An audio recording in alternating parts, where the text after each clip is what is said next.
favored Dorsey, Sales, Slayton, and the Jews.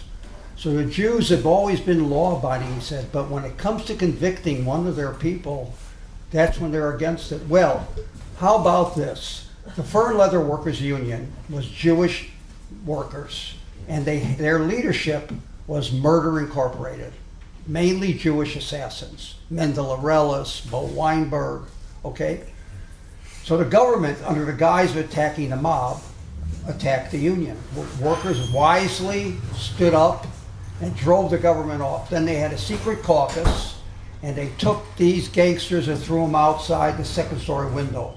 They didn't die, but there are pictures of them in Philip Foner's book lying on a sidewalk. They never came back to that union again, and the union restored workers' democracy and a militant foreign policy.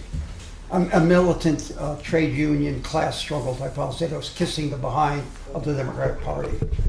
Now, I give critical support to Jewish mobsters that beat up Nazis in New York and in Minneapolis. I preferred the model that the Teamsters in Minneapolis, who had Trotskyist leadership, called for armed Union defense guards, and they stopped the silver shirts that way.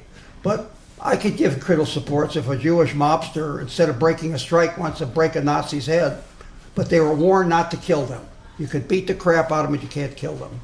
And there were massive pro-Nazi movements in the United States at that time. That's why you can't identify even Jewish mobsters with Nazis, because they would have been executed by the Nazis too.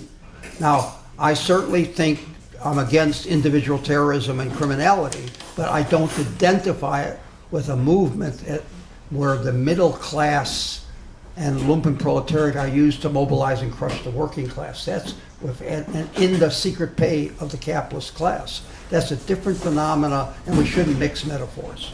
Okay, thank you. And program is finished. If you guys want to stay and Thank you all talk, for coming. It was great. thank you. Thank you very much. Thank